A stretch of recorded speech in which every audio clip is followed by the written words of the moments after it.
Hello guys. তো আজকের আপনাদের সামনে যে পুরনো ল্যাপটপ যদি আপনার কোনো কারণবশত খারাপ হয়ে যায়, তো তার মধ্যে আপনার কিছু ডাটা কিছু তথ্য থাকে, সেই তথ্যটাকে আপনি কীভাবে পুনরায় আপনার ডেস্কটপ অর্থাৎ কম্পিউটারের মধ্যে আপলোড করবেন এবং কম্পিউটারকে রান করবেন, সেই ভিডিও আপনার সামনে আলোকপাত করব। তো এই মুহূর্তে এটি একটি ল্যাপটপ, ঠিক আছে। তো আমি আগে থেকে এই যে এটাকে বলে রাখছি হার্ড ডিস্ক, ঠিক আছে। 2.5 ইঞ্চ হার্ড ডিস্ক, এটা 320 জিবি রয়েছে।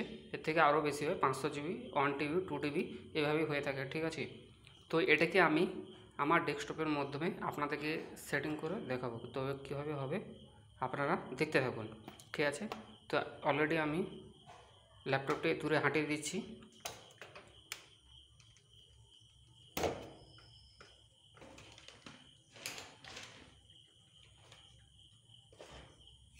ঠিক আছে, তো এটি হচ্ছে আপনার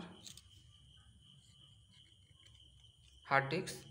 তো প্রথমে আপনার কী করতে হবে, আপনাকে যে আপনার যে ডেস্কটপ অর্থাৎ কম্পিউটার রয়েছে, আপনাকে এরকম একটি SATA কেবল লাগবে, ঠিক আছে। আর তার সঙ্গে একটি পাওয়ার সাপ্লাই, এই যে পাওয়ার সাপ্লাই দেখতে পাচ্ছেন, এই যে পাওয়ার সাপ্লাই, এই দুটো নর্মালি কেবল হবে। তো আপনাকে এই দুটো নর্মালি কেবল দেখতে পাচ্ছেন, এটা হচ্ছে 12 ভোল্ট আর 12 ভোল্ট, আর এটা হচ্ছে SATA কেবল। এই দুটো কিন্তু আপনাকে যে এই যে জায়গাটা রয়েছে, ঠিক আছে, দেখতে পাচ্ছেন এই যে জায়গাটা, এই জায়গাটা অলরেডি আপনাকে পুশ করতে হবে, ঠিক আছে, ফিটিং করতে হবে এই জায়গাটা। এটা হচ্ছে SATA কেবল।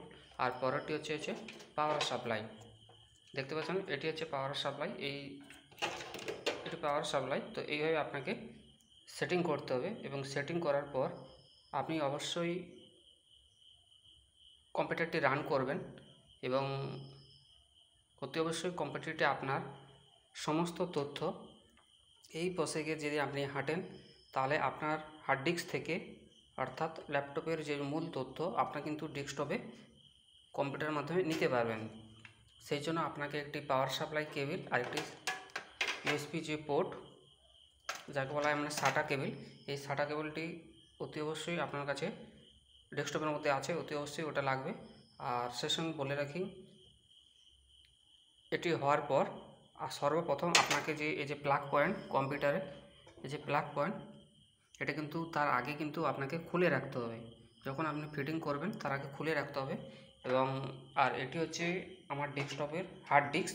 তো এটি এখান থেকে আমি দুটো কেবল বের করে নিয়েছি এবং এইভাবে আপনারা কিন্তু সেটিং করলে অতি অবশ্যই আপনাদের কম্পিউটারটি সঠিকভাবে ল্যাপটপের তথ্য ডেস্কটপের মধ্যে নিতে পারবে। তো এই ছিল আজকের গুরুত্বপূর্ণ তথ্য, আশা করি আপনাদের বোঝাতে পারলাম। থ্যাংক ইউ সো মাচ এতক্ষণ ভিডিওটি দেখার জন্য, ঠিক আছে। আর সবসময় মনে রাখবে, এটা কিন্তু ল্যাপটপের হার্ড ডিস্ক 2.5 ইঞ্চ হয় এবং কম্পিউটারের যে ডেস্কটপ আমরা বলে থাকি এটা কিন্তু 3.5 ইঞ্চ হয়। তাহলে 2.5, 3.5 এ দুটো কিন্তু পার্থক্য রয়েছে। দুটোই কিন্তু স্টোরেজ সমস্ত তথ্য ডাটা জমা রাখে, এরও যা সেম কাজ ডেস্কটপেরও তা একই সেম কাজ, শুধু আপনারা এইভাবে দুটো কেবল পুশ করে কিন্তু আপনার সমস্ত তথ্য কিন্তু ডেস্কটপের মধ্যে নিতে পারবে। আশা করি আপনাদের বোঝাতে পারলাম। থ্যাংক ইউ সো মাচ ভিডিওটি দেখার জন্য। যদি কোনো প্রশ্ন থাকে অতি অবশ্যই বললেন। হ্যাঁ, সেক্ষেত্রে বলে রাখি, এটা কিন্তু 5 ভোল্ট, আর এটা কিন্তু ক্ষেত্রে ডেস্কটপের ক্ষেত্রে কিন্তু যে হার্ড ডিস্ক রয়েছে ওটা কিন্তু 12 ভোল্ট রাখে। সেক্ষেত্রে কোনো সাবধানতা অবলম্বনে আপনারা কিন্তু কাজটি করবেন এবং পুরো প্রসেস আপনার যে রয়েছে সেটি কিন্তু আপনারা রান করবেন। আশা করি আপনাদের ভিডিওটি বোঝাতে পারলাম। Thank you so much, all the best.